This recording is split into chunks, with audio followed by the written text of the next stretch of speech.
Hello everyone. आज हम लोग देखेंगे क्लास 8 का ज्योग्राफी का जो चैप्टर नंबर 3 है उसको हम लोग यहाँ पे one by one concept understand करेंगे। उसके बाद जाकर के इसका क्वेश्चंस का सॉल्यूशंस करेंगे। तो चलिए देखते हैं। चैप्टर 3 की जब बात करते हैं इसमें दिया है कृषि के बारे में। ठीक है, तो कृषि के बारे में दिया है और कृषि के बारे में इन डिटेल से यहाँ पे देखेंगे। देखिए फर्स्ट में जब हम बात करते हैं तो कहता है कि देखिए क्या है कि जो भी चीजें, ठीक है, कुछ भी चीजें हमें मिलते हैं जो मार्केट में, चाहे वो बिस्कुट हो या डबल रोटी हो या पाव भाजी हो, कुछ भी, ठीक है, ये सारे के सारे कहीं ना कहीं आपको कहाँ से मिलते हैं? तो ये सब कहीं ना कहीं एग्रीकल्चर बेस्ड, ठीक है, सारे चीज खेतों से प्राप्त होने के बाद उसे उसे क्या किया जाता है? मैन्युफैक्चरिंग किया जाता है, जिसके बाद से हमें प्राप्त होते हैं। तो कहता है कि पौधे से परिष्कृत उत्पाद तक के रूपांतरण में 3 प्रकार की आर्थिक क्रियाएं सम्मिलित हैं। कहता है कि देखिए क्या होता है कि जो पौधे में उगते हैं, ठीक है, कोई भी चीज, उसके बाद से जो कुछ भी हमें कुछ प्राप्त होते हैं, ठीक है, रूपांतरित होकर के, इसमें 3 प्रमुख आर्थिक क्रियाएं होती हैं, जिसमें कि हमें पहला जो बोलते हैं ये प्राथमिक होते हैं, उसके बाद जाकर के द्वितीयक, और थर्ड वन जो होता है ये तृतीयक क्रियाएं होती हैं। 3 प्रकार की आर्थिक क्रियाएं होती हैं जो पौधे से परिष्कृत उत्पाद होते हैं, है ना। उसके बाद अब देखिए यहाँ पे जब हम आगे बात करते हैं, कहता है कि प्राथमिक क्रियाएं क्या होती हैं। तो देखिए प्राथमिक क्रियाएं इसे ही हम लोग बोलते हैं प्राइमरी सेक्टर। तो कहता है वे क्रियाएं, ठीक है, वैसे सेक्टर्स, वैसी एक्टिविटी जो कि, ठीक है, क्या होते हैं? प्राकृतिक संसाधनों से, ठीक है, संबंध रखते हैं, मतलब कि डायरेक्टली आपको प्रकृति से प्राप्त होते हैं।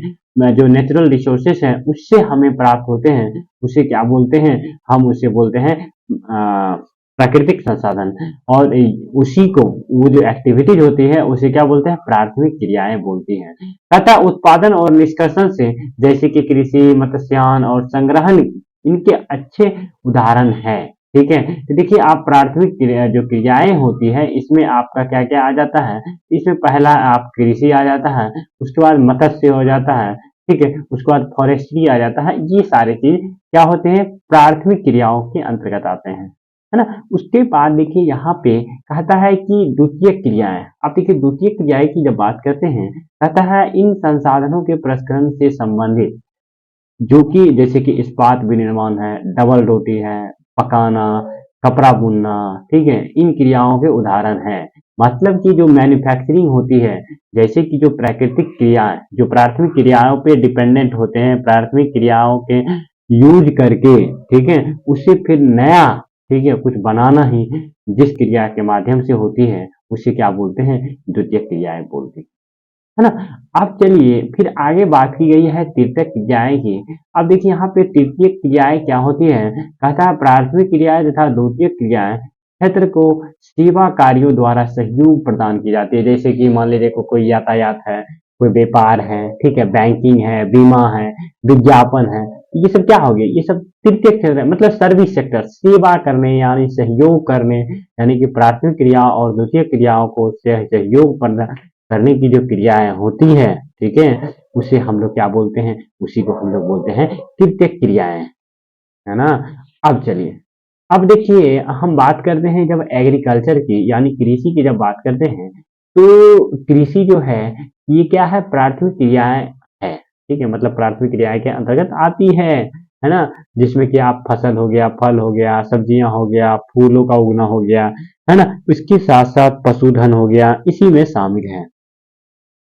अतः पूरे विश्व का, ठीक है, जो 50% लोग होते हैं वो किस पे डिपेंडेंट है? वो कृषि पे डिपेंडेंट है। और जब हम पर्टिकुलरली भारत की बात करते हैं, इंडिया की बात करते हैं, तो इंडिया में 2/3 जो पॉपुलेशन है, जो जनसंख्या है इंडिया का, वो किस पे डिपेंडेंट है? तो वो कृषि पे डिपेंडेंट है ना। तो अब देखिए कहता है कि जो कृषि होती है, कहता अनुकूल स्थलाकृति, मृदा और जलवायु कृषि क्रियाकलापों के लिए अनिवार्य है। मतलब कि सीधा सा कहने का अर्थ ये हुआ कि देखिए क्या है कि आप मान लीजिए खेती कर रहे हैं, तो खेती करने के लिए क्या चाहिए? आपको जमीन चाहिए, ठीक है, और जमीन के साथ साथ जलवायु भी अच्छा होना चाहिए, है ना। उसके बाद मिट्टी भी अच्छी होनी चाहिए, तो ही आप ये जो क्रियाएं हैं फसल लगने की, फसल उगाए जाते हैं, तो इसी को हम लोग क्या बोलते हैं, तो ये सब आते हैं क्या चीज, कृषिगत भूमि कहलाती है। ये जो भूमि कहलाती है जहाँ पे फसल उगाई जाती है, जहाँ का प्रकृति, मृदा, जलवायु है ना, कृषि क्रियाकलापों के लिए अनिवार्य होती है, इस भूमि को हम लोग क्या बोलते हैं, कृषिगत भूमि कहते हैं, है ना। अब चलिए कहता है कि देखिए आप कहता है मानचित्र में देखिए, अब देखिए यहाँ पे मानचित्र में देखने के बाद जो क्रियाकलाप विश्व के इन्हीं प्रदेशों में संकलित है जहाँ फसल उगाने के लिए उपयुक्त कारक विद्यमान है।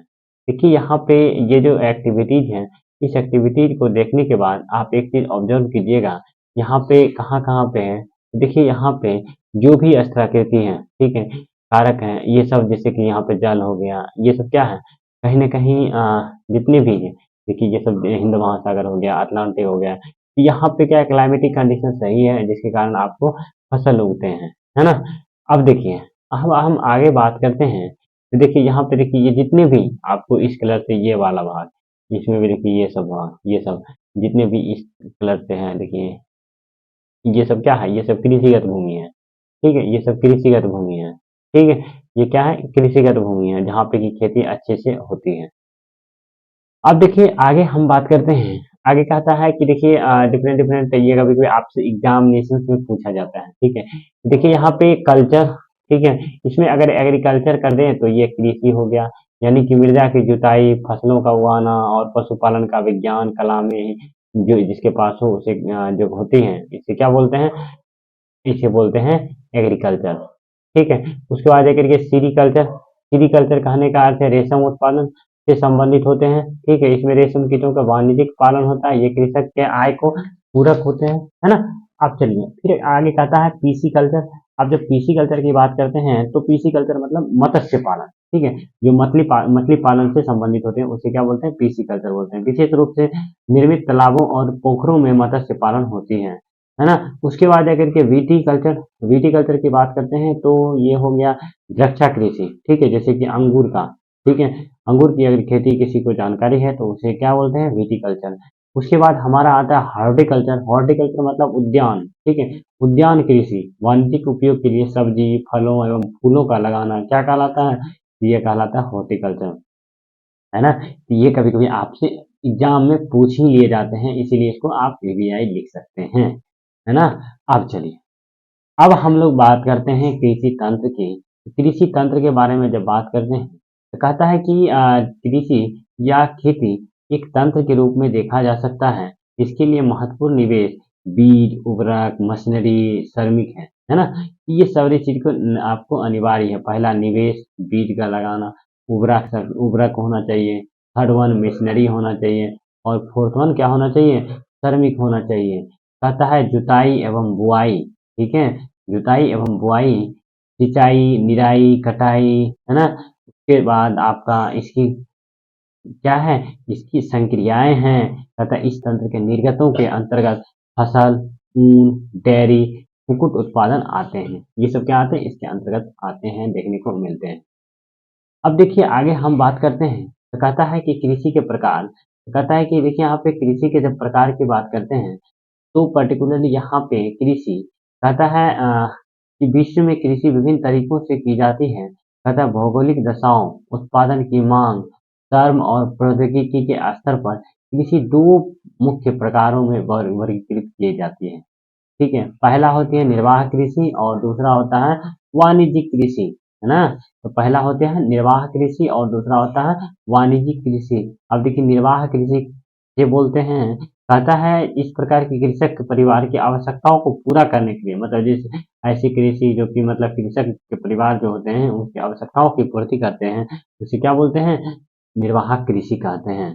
कहता है पारंपरिक रूप से कम उपज प्राप्त करने के लिए निम्न स्तरीय औद्योगिक और प्रौद्योगिकी परिवार श्रम का उपयोग किया जाता है। निर्वाह कृषि को पुनः गहन निर्वाह कृषि और आदिम निर्वाह वर्गीकृत करते हैं, मतलब निर्वाह करने के लिए, जिंदगी व्यतीत करने के लिए जो कृषि की जाती है, जिससे कि उसको अपना सिर्फ मिल जाए उतना ही काफी है, उसे क्या बोलते हैं, निर्वाह कृषि बोलते हैं। कहता है क्या कि गहन कृषि क्या होता है, तो गहन निर्माण कृषि कहता है एक किसान एक छोटे भूखंड पर साधारण औजार अधिक श्रम से खेती करता है, अधिक धूप वाले दिनों से उपयुक्त जलवायु उर्वर मृदा खेतों में एक से अधिक फसलों में उगाई जा सकती है। चावल मुख्य फसल होती है और अन्य फसल में मक्का, गेहूँ, दलहन, तिलहन शामिल होते हैं। गहन निर्वाह कृषि दक्षिण दक्षिण पूर्वी पूर्वी एशिया के सघन जनसंख्या वाले जो मानसूनी प्रदेश प्रचलित हैं और इस तरह से आपको देखने को मिलता है क्या चीज़ गहन निर्वाह कृषि।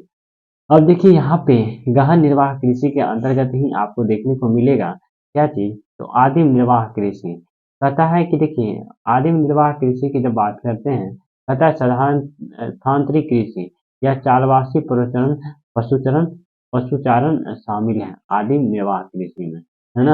अब देखिए यहाँ पे एक चीज और दिया गया है कि जैविक कृषि क्या होता है। इस प्रकार कृषि में रासायनिक खादों का स्थान जैविक खाद एवं प्राकृतिक कीटनाशी का उपयोग किया जाता है। फसलों का उत्पादन बढ़ाने के लिए कोई भी आनुवांशिक रूपांतरण नहीं किया जाता है ना। तो अब चलिए ये था आपका जैविक कृषि, निर्वाह कृषि और गहन कृषि। अब चलिए आगे बात करते हैं कहता है स्थानांतरण कृषि, ठीक है। स्थानांतरित कृषि कहता है जब हम बात करते हैं स्थानांतरित कृषि का तो कहता है कि जो अमेजन बेसिन के सघन वन क्षेत्र हैं उष्णकटिबंधीय अफ्रीका, दक्षिण अफ्रीका, एशिया, उत्तरी पूर्व भारत भागों में जो प्रचलित है ये भारी वर्षा वनस्पति के तीव्र पुनर्जनन वाले क्षेत्र है। वृक्षों को काटकर जल भूखंड को साफ किया जाता है। तब राख को मृदा ना तब क्या होता है जो राख होते हैं इसमें जो मृदा होती है मिट्टी, ठीक है, मिलाया जाता है तथा मक्का, रतालू, आलू और कसाव जैसी फसलों से उगाए जाते हैं। भूमि की उर्वरता समाप्त करने के लिए छेड़छाड़ की जाती है। नए भूखंड को पर चलाया जाता है। स्थानांतरित कृषि या कर्तन दोहन कृषि के रूप से जाना जाता है ना। अब चलिए अब हम लोग बात करते हैं चलवासी, ठीक है, पशुचारण, ठीक है।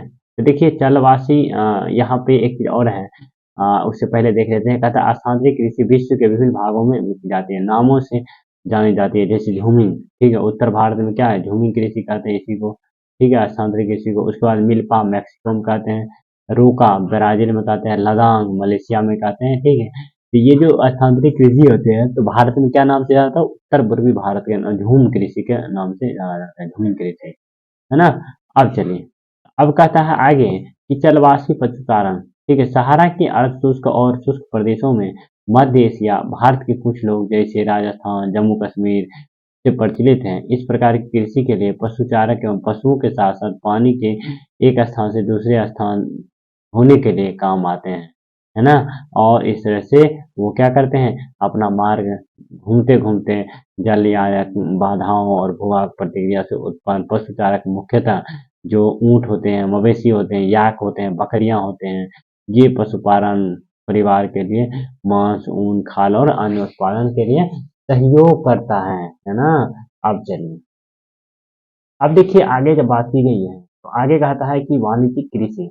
तो वाणिज्यिक कृषि देखिए नाम से ही पता चलता है क्या कि जो वाणिज्य पे, ठीक है, जो आपका कॉमर्शियलाइज हो जैसे कि पैसा है, ठीक है। तो इस तरह से हम कह सकते हैं क्या कि जो वाणिज्यिक कृषि के फसल उत्पादन पशुपालन बाजार में विक्रय हेतु किया जाता है। इसमें विस्तृत कृषि क्षेत्र के अधिक पूंजी का उपयोग किया जाता है। अधिकांश कार्य मशीनों द्वारा किया जाता है। अतः वाणिज्यिक कृषि वाणिज्य अनाज मिश्रित कृषि रोपण कृषि आते हैं। वाणिज्यिक अनाज कृषि में फसलें वाणिज्यिक उद्देश्य के लिए किया जाता है जैसे गेहूं हो गया, मक्का हो गया, ठीक है। और ये सब जो आपको देखने को मिलेगा ये उत्तरी अमेरिका और यूरोप एशिया के शीतोष्ण घास के मैदान में देखने को मिलेगा, है ना। कहते अत्यधिक ठंडा वर्षणकाल और बाधित, ठीक है, कहते केवल एक ही फसल उगाई जाती सकती है, ठीक है। अब देखिए मिश्रित कृषि क्या होता है इसके बारे में जानेंगे।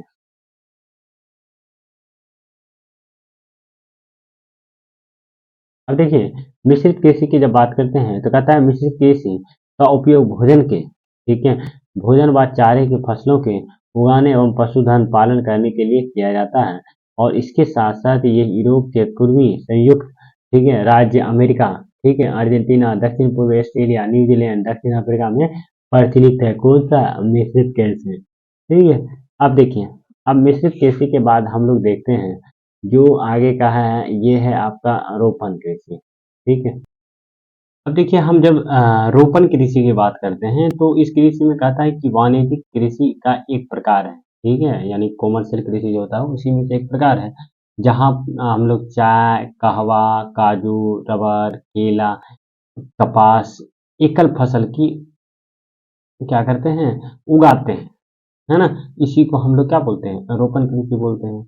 अब कहता है इसमें बृहद पैमाने पे आपको श्रम पूंजी की आवश्यकता होती है और इसके साथ-साथ आपको प्रसंस्करण खेतों पर निकट कारखाने में किया जा सकता है। इस प्रकार की कृषि परिवहन जाल के विकास की अनिवार्यता होती है ना?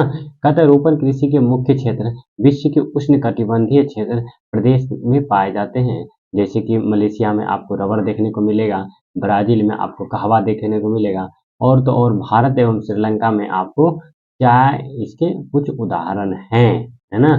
अब चलिए, अब हम बात करते हैं मुख्य फसल की। अब देखिए मुख्य फसल के बारे में कहता है कि जो जनसंख्या बढ़ती जा रही है, इसकी आवश्यकताओं की पूर्ति करने के लिए विविध प्रकार की फसलें उगाई जाती हैं, है ना? तो इसमें फसल क्रिया और ये जो फसल होती है कृषि पे आधारित होती है और जो भी उद्योग होते हैं, ठीक है? वो उसको कच्चे माल कहाँ से मिलते हैं? उसको कृषि से मिलते हैं। जैसे गेहूँ, चावल, मक्का, बाजरा ये सब क्या है? मुख्य खाद्य फसल है और यहाँ तो आपको जूट एवं कपास भी इस तरह के फसल में आपको काउंटिंग होते हैं और चाय, कहवा मुख्य पेय फसल है, ठीक है? चाय एवं कहवा।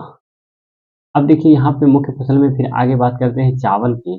कहते हैं चावल जो होता है मुख्य खाद्य फसल है और ये उष्णकटिबंधीय और उपोष्णकटिबंधीय प्रदेशों में आहार के रूप में पाया जाता है। कहते हैं चावल के लिए उच्च तापमान, अधिक आर्द्रता एवं वर्षा की आवश्यकता होती है। यह फसल चीका युक्त जलोढ़ मृदा, ठीक है, मृदा जिसमें जल रोकने की क्षमता हो, सर्वोत्तम ढंग से बढ़ती है। कहता है चीन में चावल के उत्पादन में चीन और चावल के उत्पादन में सबसे आगे है। इसके बाद आपको सेकंड स्थान पे भारत मिलेगा और थर्ड स्थान पे जापान, श्रीलंका और मिस्र देखने को मिलेगा। कहता है अनुकूल जलवायु दशाओं जैसे पश्चिम बंगाल में, बांग्लादेश में एक वर्ष में 2 से 3 फसलें उगाई जाती हैं। यानी कि इसमें आपको याद करने वाली चीज़ है, चावल की सबसे ज़्यादा खेती चीन में होती है और उसके बाद आपको देखने को मिलेगा भारत, फिर जापान, इस तरह से आगे देखने को मिलेगा, है ना? अब देखिए यहाँ पे गेहूँ की बात करते हैं। कहता है गेहूँ जो होता है वर्षण काल में मध्यम तापमान एवं वर्षा सहस्य कीर्तन, ठीक है? फसल की कटाई इसके समय तेज धूप की आवश्यकता होती है। इसका विकास सुअपावाहित, ठीक है, दोमट मृदा में सर्वोत्तम ढंग से होता है। गेहूँ पर्टिकुलरली सबसे ज़्यादा आपको देखने को मिलेगा संयुक्त राज्य अमेरिका में, उसके बाद कनाडा में, अर्जेंटीना, रूस, यूक्रेन और ऑस्ट्रेलिया और भारत में, ठीक है, अंत में पाया जाता है। ठीक है, मतलब भारत का जो स्थान है गेहूँ उत्पादन में ये ऑस्ट्रेलिया के बाद, तो इस तरह से हम कह सकते हैं कि भारत जो है, ठीक है, कितना स्थान है, ये छठा स्थान है। 1 2 3 4 5 6 7 तो जो गेहूँ है, गेहूँ उत्पादन में भारत का 7वां स्थान आपको देखने को मिलेगा। फर्स्ट स्थान पे संयुक्त राज्य अमेरिका है ना? उसके बाद कनाडा, अर्जेंटीना, रूस, यूक्रेन सब है। ठीक है, गेहूँ उत्पादन में। अब चलिए हम लोग देखते हैं मिलेट, ठीक है? मिलेट मतलब कहने का ये होता है मोटे अनाज, ठीक है? अब ये कम उपजाऊ तथा बलुई मृदा में आपको देखने को मिलता है। ऐसी फसल जिसमें कम वर्षा और उच्च ताप के माध्यम से तापमान पर्याप्त सूर्य प्रकाश की आवश्यकता होती है, जैसे ज्वार, बाजरा, रागी, ये सब क्या हो गए? ये सब मिलेट्स आते हैं, मोटे अनाज में आते हैं। ठीक है, इसमें जो है नाइजीरिया सबसे आगे है, उसके बाद चीन, नाइजर, ये सब के देश में ये जो बाजरा या मिलेट्स है, इसमें अग्रणी है, सबसे ज़्यादा आपको देखने को मिलेगा। अब चलिए हम लोग आते हैं मक्का, ठीक है? मक्का कहता है इसके लिए तापमान जो होती है वर्षा और अधिक, ठीक है? ज़्यादा तापमान और वर्षा अधिक धूप की आवश्यकता होती है। इसमें आपको इसे सुअपावित उपजाऊ मृदा की आवश्यकता होती है। इसके साथ-साथ मक्का उत्तर अमेरिका, ब्राज़ील, चीन, रूस, कनाडा, भारत, मेक्सिको में उगाई जाती है। क्या चीज़? ये मक्का की बात करते हैं। उसके बाद हम लोग बात करते हैं आगे कपास की। कहता है इसकी वृद्धि के लिए उच्च तापमान, हल्की वर्षा, 200 से 210 पाला रहित, ठीक है? ज़्यादा पाला ना पड़े, ठीक है? दिन और तेज चमकीली धूप की आवश्यकता होती है। ये काली जलोढ़ मृदा में सबसे ज़्यादा पाई जाती है ना? अब उसके बाद कहता है, क्या कहता है कि चीन जो है, ठीक है, संयुक्त राज्य अमेरिका, भारत, ठीक है, उसके बाद पाकिस्तान, ठीक है, इस तरह से कपास उत्पादन में अग्रणी है, ठीक है। तो भारत का जब सबसे ज़्यादा कहाँ पे होता है कपास, ये चीन में होता है। उसके बाद भारत का कौन सा स्थान है, तीसरा स्थान है क्या चीज़ का, क्या चीज़ में, तो कपास उत्पादन में, है ना, थर्ड पोजीशन है कपास उत्पादन में। अब चलिए हम आगे बात करते हैं किस चीज़ का, तो आगे जो दिया गया है यहाँ पे कहता है पटसन, ठीक है। अब पटसन की बात करते हैं, कहता है इसको सुनहरा रेशों के रूप में भी जाना जाता है। ये जलोढ़ मृदा में अच्छे ढंग से विकसित होता है और इसे उच्च तापमान, भारी वर्षा, आर्द्र जलवायु की आवश्यकता होती है। कहता है ये फसल उष्ण कटिबंधीय क्षेत्र में उगाए जाते हैं और इसके साथ साथ भारत, बांग्लादेश, सब क्या है पटसन उत्पादन में सबसे आगे हैं, ठीक है। सबसे ज़्यादा भारत में उगाए जाते हैं, उसके बाद बांग्लादेश में आपको देखने को मिलेगा क्या चीज़, तो पटसन के बारे में कहता है। अब चलिए हम लोग बात करते हैं कॉफ़ी का, ठीक है। तो कॉफ़ी के बाद हम लोग क्या है, कॉफ़ी के बारे में कहता है इसके लिए गर्म आर्द्र जलवायु, ठीक है। कहता है गर्म आर्द्र जलवायु की आवश्यकता होती है, सुपहाइट, ठीक है, दोमट मिट्टी की आवश्यकता होती है। इसके साथ साथ जो पर्वतीय ढाल होती है उसमें ये ज़्यादा उपयुक्त होते हैं इसके लिए। अब चलिए देखता है, कहता है कि पर ब्राज़ील जो है कॉफ़ी का सबसे ज़्यादा उत्पादन करता है। इसके बाद आपको कोलंबिया, फिर जा कर के भारत, यानी भारत यहाँ पे भी जैसे कॉप यहाँ पे भी तीसरा स्थान है किस चीज़ में, तो कॉफ़ी उत्पादन में थर्ड पोजीशन पे है कॉफ़ी उत्पादन में। चलिए अब देखिए आगे हम बात करते हैं चाय, ठीक है। चाय कहता है कि बागानों में उगाई जाने वाली भी फसल है ना। अब उसके साथ साथ कोमल पत्तियां की वृद्धि के लिए ठंडी जलवायु, वर्षा व कम विस्तृत उच्च वर्षा की आवश्यकता होती है। इसके लिए सुपरवाहित दोमट मृदा और मंद ढाल की आवश्यकता होती है। पत्तियों को चुनने के लिए अधिक संख्या में श्रमिकों की आवश्यकता होती है ना। तो इस तरह से यहाँ पे चाय के बारे में बताया गया है। अब देखिए कृषि का विकास, कहता है कृषि का विकास का संबंध बढ़ती जनसंख्या की मांग, ठीक है, को पूरा करने, कृषि उत्पादन की दिशा बढ़ाने के लिए प्रयासों से होता है। कई तरह से प्राप्त किए जा सकते हैं, जैसे बोए के क्षेत्र में विस्तार करके, बोई जाने वाली फसलों की संख्या बढ़ाकर, सिंचाई सुविधा में सुधार करके, उर्वरा उच्च उपज, ठीक है। तो ये सब के लिए हम लोग क्या चीज करते हैं, कृषि विकास जरूरी होता है, ठीक है। और अभी के समय में जो मतलब मॉडर्नाइजेशन से ज़्यादा मार्केट, ज़्यादा डिमांड होने की वजह से हम लोग क्या करते हैं, बहुत सारे मशीनीकरण हो गया, ठीक है। उसके बाद खाद का हम लोग ज़्यादा प्रयोग करते हैं। कहता है दो फर्म, ठीक है, भारत और संयुक्त राज्य अमेरिका में वस्तुतः अध्ययन की सहायता से विकासशील और विकसित कृषि के में पाए जाते हैं, ठीक है, विषय में जाने। अब देखो कहता है कि भारत का एक फार्म, ठीक है, भारत के एक फार्म के बारे में कहता है उत्तर प्रदेश में, मतलब वहाँ के बारे में एक स्टोरी दिया गया है। इसमें ये कहा रहा है कि वहाँ पे एक छोटे किसान के पास अपना एक फार्म है, इसका आवास मुख्य आवास गाँव में है। वह अधिक उपज देने के कारण एकांतर बाजार में उसका मतलब ज़्यादा मार्केट है, ठीक है। ये चीज़ है, ये कोई ज़्यादा इम्पोर्टेंट नहीं है, ठीक है। अब देखिए कहता है कि इस संयुक्त राज्य अमेरिका का एक फर्म, ठीक है, दोनों का कंपेरिजन किया है यहाँ पे, ज़्यादा कुछ इम्पोर्टेंस नहीं है, ठीक है। और चलिए हम लोग देखते हैं कृषि क्या है। तो देखिए कृषि क्या है, और उसके बाद कहता है उन कारकों का नाम बताइए जो कि कृषि को प्रभावित कर रहे हैं। फिर उसके बाद स्थानांतरण कृषि क्या है, इसके मुख्य हानियाँ क्या है, रोपण कृषि क्या है, सरकार किसानों को कृषि के विकास में किस प्रकार मदद करती है, ठीक है। और ये सारे क्वेश्चन यहाँ पे दिए गए हैं। देखिए कृषि क्या है, तो जो कृषि की जब बात करते हैं तो हम यहाँ पे देखिए आपको दिखा देते हैं कि कृषि क्या है, ठीक है। कहाँ गया जी, थोड़ा सा वेट कर लीजिए। हाँ देखिए यहाँ पे कृषि, ठीक है, देखिए यहाँ पे कृषि के बारे में कहता है एक प्राथमिक क्रिया है और फसलों, फलों, सब्जियों, ठीक है, और ये पशुधन इसमें शामिल है, ठीक है। और विश्व का जो है 50% जो कि पीपल्स है वो कृषि पे निर्भर रहते हैं, ठीक है। तो ये चीज़ यहाँ पे है, तो इसका आंसर एक का आंसर आपको यहाँ से। अब चलिए हम सेकेंड क्वेश्चन देखते हैं। तो सेकेंड क्वेश्चन की जब बात करते हैं, कहता है क्या चीज़, ये सेकेंड क्वेश्चन क्या है, देखिए सेकंड क्वेश्चन कहता है उन कारकों का नाम बताइए जो कृषि को प्रभावित करता है। क्या क्या करता है, तो क्लाइमेटिक कंडीशन, तापमान वहाँ का कैसा है, तापमान, है ना। उसके बाद जाकर के वहाँ का तापमान के बाद तो वहाँ का आपका क्या कहते हैं, वहाँ का जो एटमॉस्फेयर है, ठीक है, एटमॉस्फेयर, क्लाइमेटिक कंडीशन, है ना? उसके बाद जा करके आपको जलवायु के साथ-साथ वहाँ का कैसा मतलब वहाँ पे लैंड, ठीक है? इस पे डिपेंड करता है। तथा स्थानांतरण कृषि क्या है? इस कृषि के क्या हानियाँ? स्थानांतरित कृषि करने का मतलब जैसे कि वो कृषि है, जैसे कि देखिए यहाँ पे आपको दिखाते हैं स्थानांतरित कृषि। देखिए, यहाँ पे आप देखे होंगे, देखिए ये है स्थानांतरित कृषि, ठीक है? तथा अमेज़न बेसिन के एक सघन वन क्षेत्र में उष्णकटिबंधीय अफ्रीका भागों में प्रचलित है, जो उसके बाद ये भारी वर्षा के वनस्पति के पुनर्जन्म वाले क्षेत्र को, ठीक है, काटकर एक सफाई किया जाता है, ठीक है? तो ये है हमारा स्थानांतरित कृषि। अब चलिए, अब हम आगे बात करते हैं, ठीक है? तो यहाँ देखिए, स्थानांतरित कृषि को कर्तन एवं दहन कृषि के रूप में भी जानते हैं, ठीक है? आप यहाँ से भी छाँट के लिख सकते हैं। अब देखिए आगे बात की गई है, अगला क्वेश्चन है कि रोपण कृषि क्या है? देखिए यहाँ पे रोपण कृषि अभी तुरंत देख लेते हैं हम लोग रोपण कृषि। ये देखिए, रोपण कृषि कहता है कि रोपण कृषि की जब बात करते हैं, कहता है वाणिज्यिक कृषि का एक प्रकार है जहाँ चाय, कहवा, काजू, रबर, केला अथवा कपास की एकल फसल उगाई जाती है, ठीक है?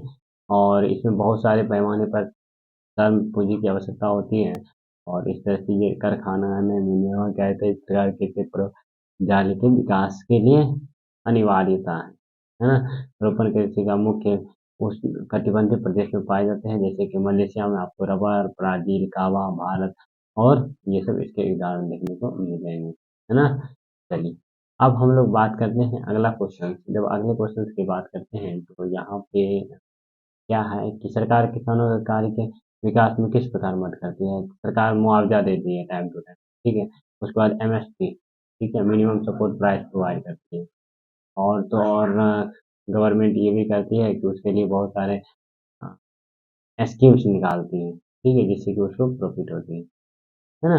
तो ये था इसका क्वेश्चन का सॉल्यूशन। अब चलिए हम लोग बात करते हैं आगे। आगे कहता है सही उत्तर को चूज़ कीजिए। उद्यान कृषि का अर्थ क्या है? उद्यान कृषि का अर्थ है फलों एवं सब्जियों का उगाना। सुनहरा रेशे से अभिप्राय है। सुनहरे पटसन। कॉफ़ी का प्रमुख उत्पादन। कॉफ़ी जब बात करते हैं तो ये ब्राज़ील आगे आता है, ठीक है? अब चलिए, अब हम लोग बात करते हैं एक ज़्यादा इम्पोर्टेंट नहीं है, ठीक है? कहता है कि प्राथमिक क्रिया और तृतीयक क्रिया, जो मतलब जैसे कृषि हो गया, ये सब क्या है? फिशिंग हो गया, ये सब आपका प्राथमिक क्रिया हो गया। जो सर्विस सेक्टर जैसे कि बैंकिंग हो गया, एजुकेशन हो गया, ठीक है?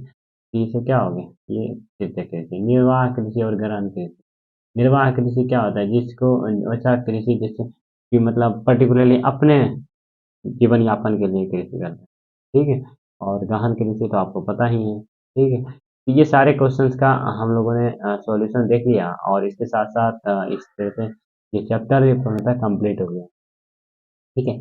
अब आपसे मिलेंगे चैप्टर 4 में, तब तक के लिए आप लोग अपना पढ़ाई कंटिन्यू रखिए और अगर आपको मेरा काम पसंद आता है तो आप हमारे चैनल को सब्सक्राइब कर सकते हैं ताकि आपको टाइम टू टाइम वीडियो मिलते रहें, ठीक है? और तो और यदि आपका कोई डिमांड है कि हाँ मतलब इस टाइप की वीडियो चाहिए और यहाँ पे इम्प्रूवमेंट का ज़रूरत है, सजेशंस देना चाहते हैं तो आप हमें दे सकते हैं कमेंट बॉक्स में। हाँ, बाकी आप अपना पढ़ाई कंटिन्यू रखिए। Thank you for listening and watching this video.